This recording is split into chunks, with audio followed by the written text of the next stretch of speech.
कैसा है, काय एक संदेश देजा? मी श्रीमती शांता जोंदूजी कुंबरे, जिल्हा परिषद सदस्य, नागपूर जिल्हा परिषद।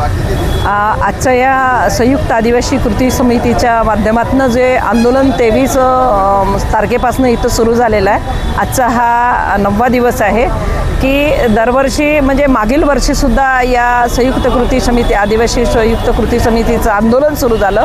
त्याच्यात विद्यमान मंत्री महोदयांनी येऊन आश्वासितसुद्धा केलं होतं की जे मुद्दे आहेत आपले की धनगरांना आरक्षण आदिवासीमध्ये देऊ नये आणि बाकी जे मुद्दे आहेत आमचे पेसा कायद्याच्या संदर्भामध्ये जे विशेष भरती जी आहे थांबलेली आणि बाकी विद्यार्थ्यांचं DBTचे जे असे अनेक मुद्दे आहेत, विशेषतः आरक्षणाचा महत्त्वाचा मुद्दा आहे आमचा की धनगरांचं जे आरक्षण प्रत्येक हिवाळी अधिवेशन आलं किंवा निवडणुका आल्या की धनगर आणि आदिवासी समाजा आमने सामने येत असतो किंवा विद्यमान सरकार त्यांना आश्वासित करतो की तुम्हाला आदिवासीमध्ये आरक्षण देऊ बा असे आश्वासित करतो आणि त्याच्यामुळे आदिवासी समाज आणि धनगर समाज नेहमी आमने सामने येतो। तर आम्हाला या आंदोलनाच्या माध्यमातून हे सांगायचं आहे सरकारला की आमचं धनगरांना विरोध नाही, पण जे आमचं 7.5% जे आरक्षण आहे आणि त्याच्या व्यतिरिक्त आम्हाला म्हणजे